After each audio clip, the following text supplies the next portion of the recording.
রাসূল আকরাম সাল্লাল্লাহু আলাইহি ওয়াসাল্লাম বলেন, হে আমার উম্মতেরা, তোমরা একটা কথা শুনে রাখো, তোমরা যদি ততক্ষণ পর্যন্ত প্রকৃত মুমিন হইতে পারবা না, যতক্ষণ পর্যন্ত লা ইউমিনু আহাদুকুম হাত্তা আকুনা হাব্বা ইলাইহি, তোমরা ততক্ষণ পর্যন্ত মুমিন হইতে পারবা না যতক্ষণ পর্যন্ত তোমরা তোমাদের নিজের থেকে আমাকে ততক্ষণ মুহাব্বত না করবা।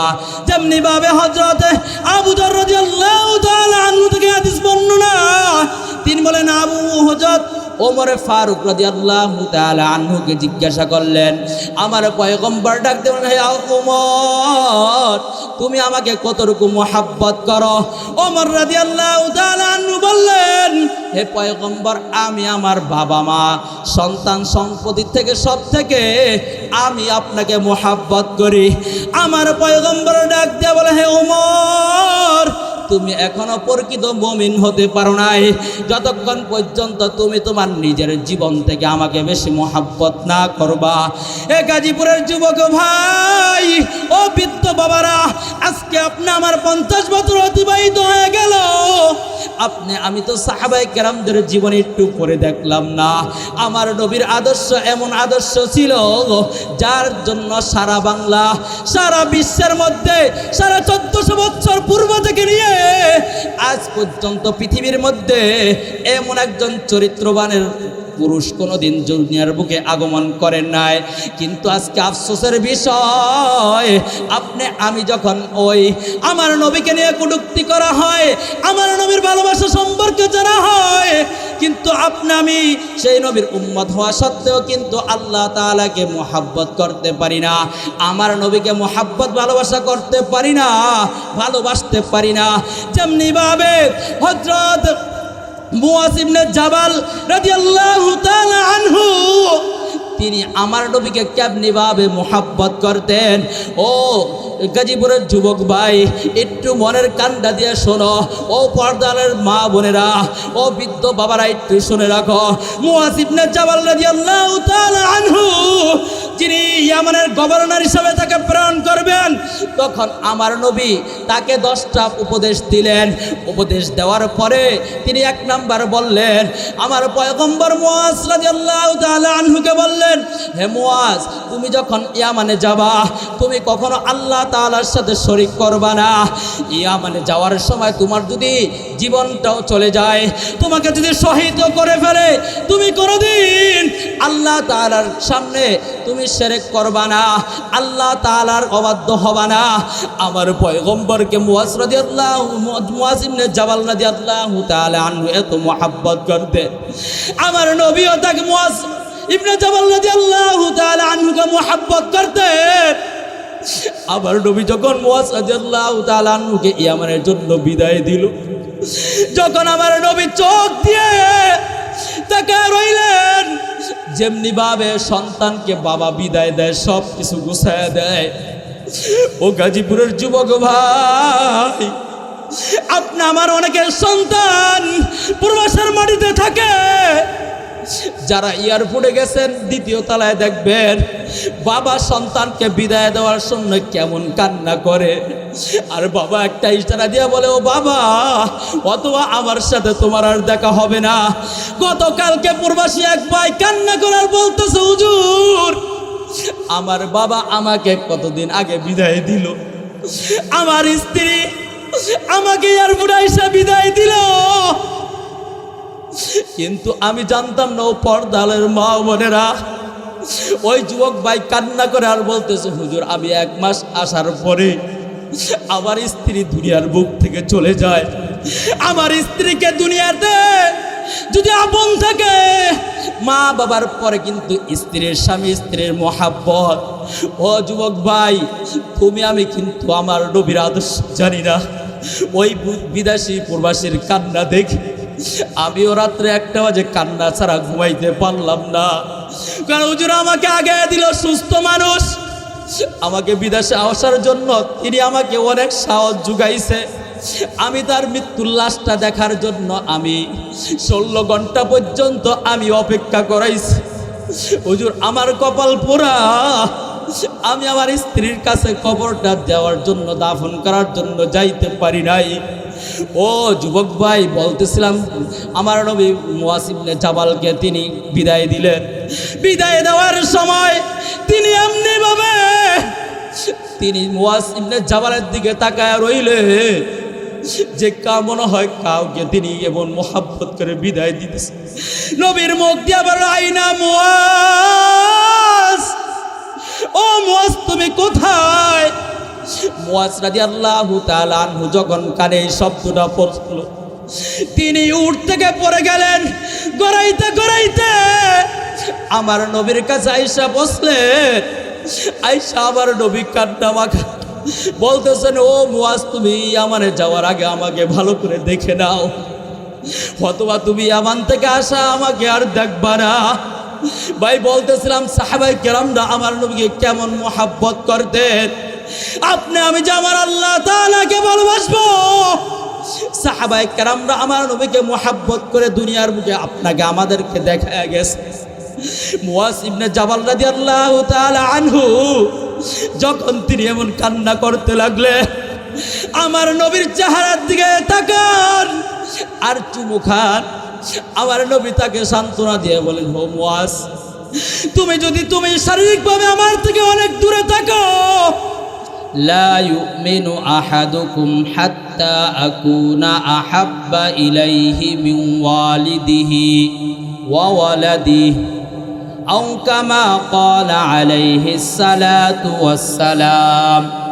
সাদাকাল্লাহুল মাওলানাল আযীম ওয়া সাদাকা রাসূলুহুন নাবিয়্যুল কারীম ওয়া নাহনু আলা যালিকা মিনাশ শাহিদিনা ওয়াশ শাকিরিন ওয়ালহামদুলিল্লাহি রাব্বিল আলামিন।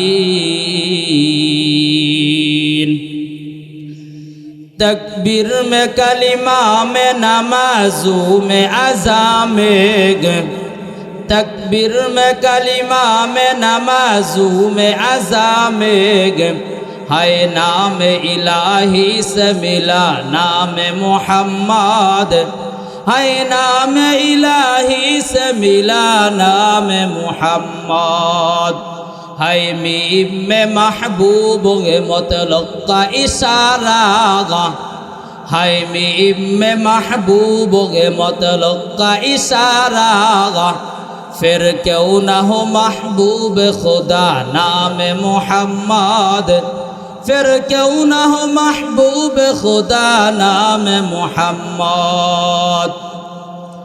दारुल हिकमा इस्लामिक एकेडमी गाजीपुर ও যুব সমাজের উদ্যোগে তাফসিরুল কোরআন মাহফিলের দ্বিতীয় অধিবেশনে যে জান্নাতের বাগানে আল্লাহ রব্বুল আলামিন আপনাকে আমাকে আসা এবং বসার জন্য তৌফিক দিয়েছেন, এজন্য শুকরিয়া আদায় করে আলহামদুলিল্লাহ।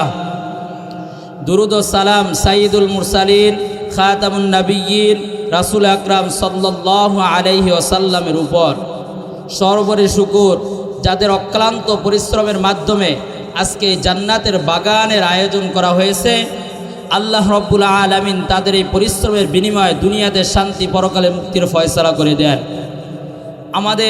আমার আগে যিনি আলোচনা করেছেন সারা বাংলার আলম সৃষ্টিকারী বক্তা হাফেজ কারি মাওলানা জুবায়ের আহমেদ তাশরিফ সাহেব, এবং প্রধান আলোচক হিসাবে আগমন করবেন হজরত মাওলানা শায়েখ মুশাররফ হোসেন জাইদি গাজীপুরি সাহেব, এবং অনেক ওলামায়ে কেরাম আরও উপস্থিত রয়েছেন।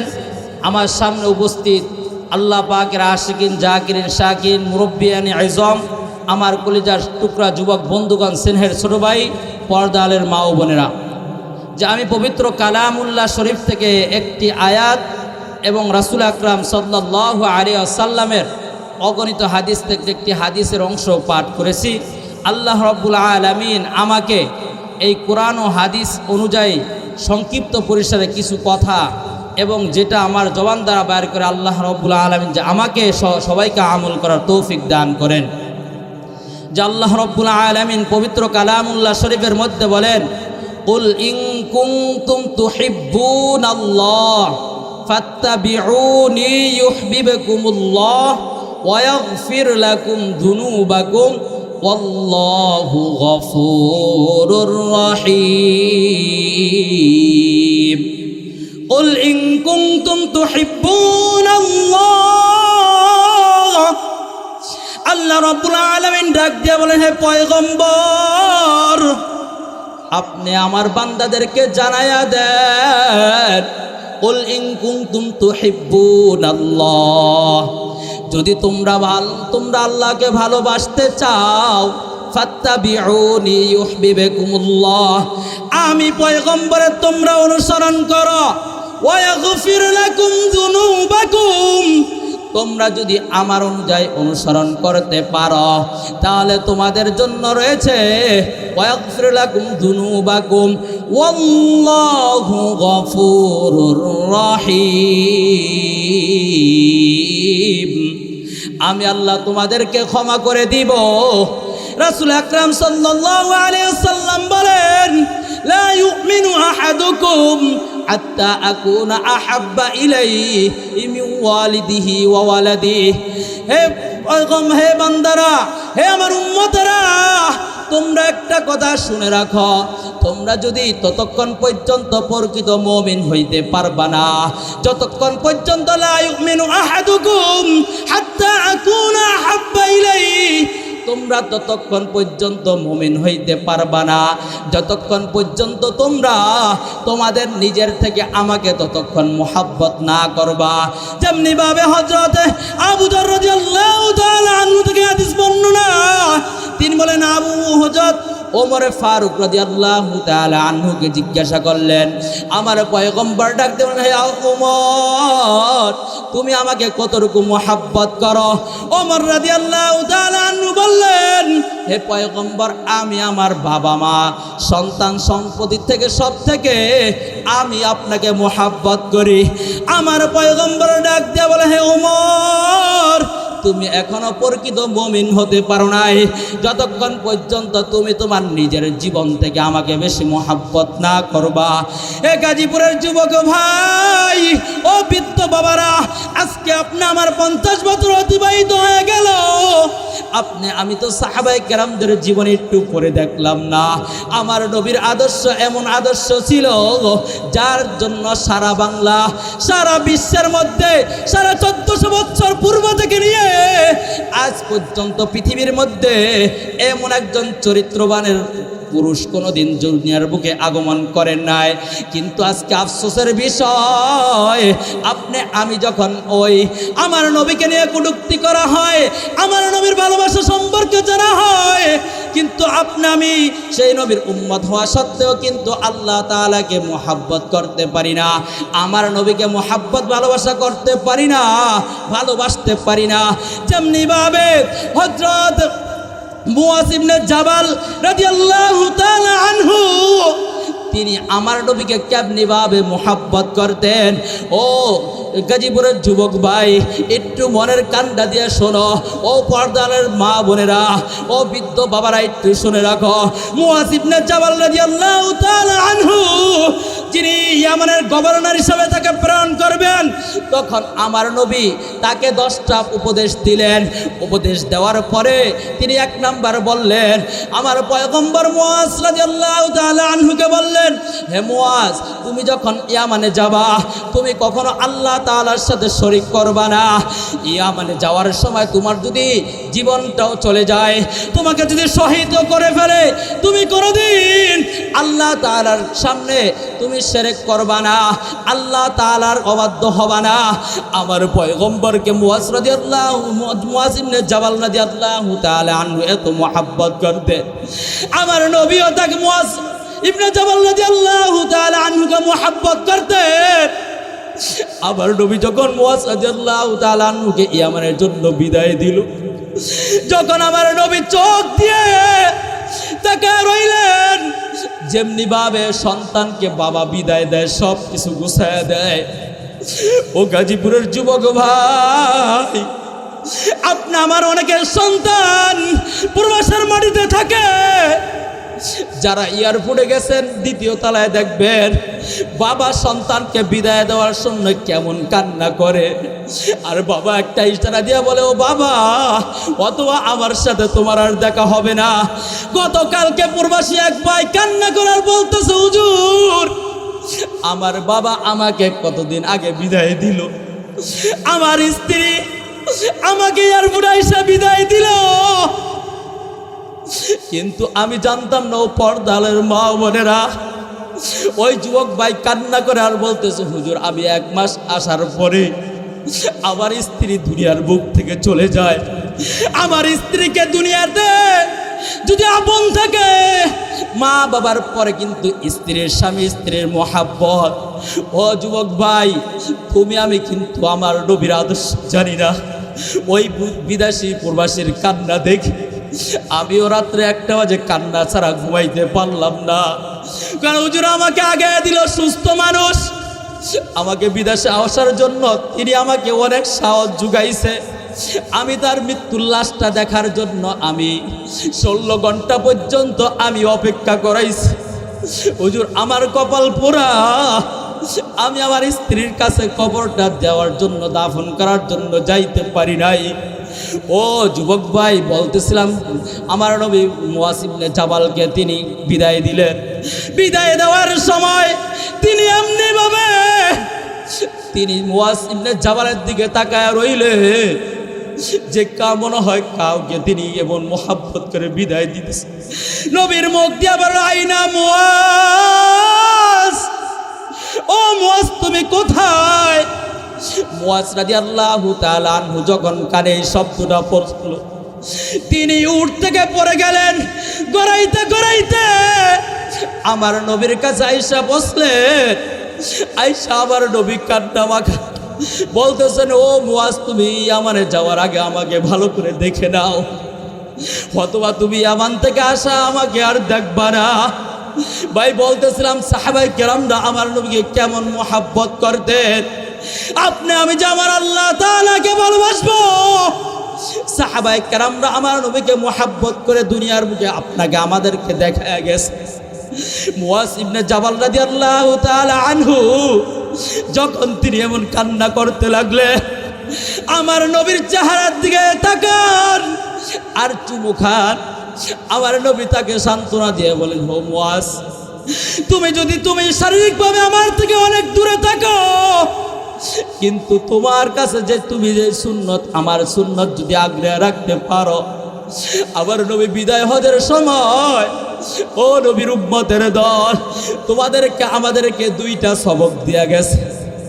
যদি তোমার আমার আমল যদি একটু ভালো হয়, তুমি আমি যদি মুহাদ্দিস হলাম, সাইকুল হাদিস হইলাম, তুমি আমি আমই হইলাম না কেন, আলেম হইলাম না, কিন্তু তুমি আমি যদি 2টা কাজ করে যাইতে পারি, আমার পয়গম্বর ডাক দিয়া বলেন, হে পৃথিবীর মানুষ, তোমরা শুনে রাখো, তোমরা যখন 2টা জিনিসের উপর আমল করবা, 1 নম্বর হলো আল কোরআন। এই কোরআন অনুযায়ী যদি তোমার জীবনকে তুমি চালন করতে পারো, এই কোরআন অনুযায়ী তুমি যদি চলতে পারো, তুমি কোনোদিন দুনিয়ার বুকে লাঞ্ছনা হবা না, তুমি কোনোদিন অপমানিত হবা না। এই কোরআনকে যদি বিশ্বাস করতে পারো, এই কোরআন কোথায় তুমি জানো নি? আল্লাহ রাব্বুল আলামিন রমজান মাসে কোরআনকে নাজিল করছেন, হুজুর আগে বলে গেছেন, কিন্তু রমজান মাসে কোরআন নাজিল হওয়ার পরে কোরআনের 2-1টা রশি তিনি আরশে আজিমের মধ্যে দিয়ে দিয়েছেন, আরেকটা জমিনের মধ্যে ছেড়ে দিয়েছেন। আল্লাহ রাব্বুল আলামিন বলেন, ওয়াতাসিমু বিহাবলিল্লাহি জামিআ, তোমরা যদি এই কোরআনকে তোমরা সকলে মিলে, তোমরা দ্বন্দ্ব বিরোধ ভুলে, তোমরা যদি পরস্পরে হিংসা ভুলে, ও বৃদ্ধ বাবারা, ও যুবক ভাইরা, আমার আল্লাহ তাআলা কি বলেন শোনেন, ওয়াতাসিমু বিহাবলিল্লাহি জামিআ, তোমরা যদি সব কিছু ভুলে তোমরা আমার এই কোরআনকে ধরে রাখতে পারো, আমি এই যে আরশে এই কোরআন তোমাকে জান্নাত পর্যন্ত পৌঁছে দিবে। এই জন্য বলবো যে আল্লাহ রাব্বুল আলামিন বলছেন, 1 নম্বর হলো কি, 1 নম্বর কি? কোরআন। কোরআন, দ্বিতীয় হলো আমার নবী বলে দিয়েছেন ওয়াস সুন্নাহ, আমার সুন্নাতকে যদি তোমরা ধারণ করতে পারো। মুআজ ইবনে জাবাল রাদিয়াল্লাহু তাআলা আনহু যখন তিনি ইয়ামানের দিকে যাওয়ার জন্য তিনি যাইতেছিলেন, আমার নবীর এই কথা শুনে মুআজ ইবনে জাবাল রাদিয়াল্লাহু তাআলা আনহু কান্না করতেছেন। তখন আমার নবী মুআজ ইবনে জাবালকে সান্ত্বনা দিয়ে বললেন, যেমনিভাবে সন্তানকে বাবা সান্ত্বনা দেয়, বললেন ও মুআজ তুমি যদি আমার থেকে দূরেও থাকো, ও গাজীপুরের ভাই একটু মনোযোগ দিয়ে শোনো, পর্দার মা ও বোনেরা, মুআজ ইবনে জাবালকে সান্ত্বনা দিল, এ মুআজ তুমি যদি আমার থেকে শারীরিকভাবে দূরেও থাকো, কিন্তু তুমি যদি আমার একটা হাদিসকে, আমার একটা সুন্নাতকে তুমি যদি লালন করতে পারো, আমার সুন্নাতের অনুযায়ী চলতে পারো, তোমার সাথে আমার দেখা হবে জান্নাতে। নবীর উম্মতের দল, আজকে আপনি আমি টাকা পাইলাম, দুনিয়ার সব কিছু পাইয়া আমি আমার ওই মাওলাকে ভুলে গেলাম। আজকে সবাই সংক্ষিপ্ত স্বরে বলতে পারলাম না, আমার আল্লাহ তাআলা আপনাকে আমাকে এত মায়া করে বানাইলো, কিন্তু আমি ক্ষমতা পায়া অশ্রদ্ধা ব্যবহার করলাম, আমি দুনিয়ার বুকে দেখছেন না, একজন মানুষ বিশ্বাস হওয়ার কারণে তার জন্য কয়েকদিন আগে আমি বসুন্ধরাই থাকি, এবার গিয়ারের পাশে দেখলেন না তারেক রহমান তার মায়ের বিশ্বাস হওয়ার কারণে, বিশ্বাস থাকার কারণে তাকে তার বোনের স্বীকৃতি দিল, কিন্তু আজকে তার দলের মধ্যে নেতা পেতার কোনো অভাব নাই। এইটা বুঝুন, দুনিয়ার মধ্যে একটু বিশ্বাস থাকার কারণে ফাতেমা তার মার অসময়ের কারণে, ফাতেমা তার মার একটু সেবা করছে জেলখানায় যাওয়ার কারণে, দুনিয়াতে যদি তার এত সম্মান হইতে পারে, আমি যদি আমার আল্লাহর ওই 5 ওয়াক্ত নামাজ পড়তে পারি, আপনার পর্দার মা বোনরা যদি পর্দা সহকারে চলতে পারি, আমার জন্য আল্লাহ তাআলা বলেন ওয়ালিমান খাফা মাকাম রাব্বিহি জান্নাতান, যে বান্দা আমার জন্য অন্তরের মধ্যে ভয় ঢুকায়, আমি আল্লাহ ওই বান্দাদের জন্য 2টা জান্নাত দেই। কয়টা জান্নাত? 2টা জান্নাত দান করবে। এজন্য বলবো, হে ভাই, আমি যাই করি না কেন, আমার ঈমান আমলকে মজবুত করি। আমার যদি উপরে থাকে ইসলাম, তলে থেকে মুনাফিকি, কখনো আমি আল্লাহ তাআলার সামনে বিশ্বাস হয়ে জান্নাত কামাই করতে পারবো না, আমি ওই জাহান্নামের আগুনও সহ্য করতে পারবো না। এজন্য বলবো ভাই, আমি আল্লাহ তাআলার হুকুম 5 ওয়াক্ত নামাজ পড়তে পারবো না ইনশাআল্লাহ। হাত 2টা উঁচু করে আল্লাহকে দেখিয়ে দেই। আমি সংক্ষিপ্ত পরিসরে বললাম, আল্লাহ তাআলা যে আমাকে সহ সবাইকে আমল করার তৌফিক দান করেন। যে আপনার জন্য দোয়া করি, আমার জন্য দোয়া করবেন। হযরত আয়েশা বসে রয়েছেন, হুজুরদের সামনে আলোচনা করাও একটা বেয়াদবি, এজন্য অগুছানো কিছু কথা, অথবা অন্য সময় দেখা হবে। গাজীপুর আবার আসবো ইনশাআল্লাহ 31 তারিখে। যে আমার যে আল্লাহ তাআলা আপনার জবান থেকে এই কথাটাই বের করুক যে আমার ইসলামের শরিয়ার আইন যে মানে না, আমরা তার পক্ষে নাই। যে শরিয়া আইন মানব, ইসলামকে প্রতিষ্ঠা করব, আমরা তার পক্ষে থাকবো। আমি যদি আমার আমানতটা দিতে পারি, ইসলাম প্রতিষ্ঠা করা হয়, তাহলে আর ওলামায়ে কেরামদেরকে জেলে যাইতে হবে না। আমি ইসলামের জন্য আর কারো পায়ের সামনে যাইতে হবে না। ওলামায়ে কেরাম আমাকে দ্বিধা বোধায় কোনো বাধা ছাড়া কথা বলতে পারবেন। আল্লাহ তাআলা আমাদের সবাইকে বুঝা এবং আমল করার তৌফিক দান করেন।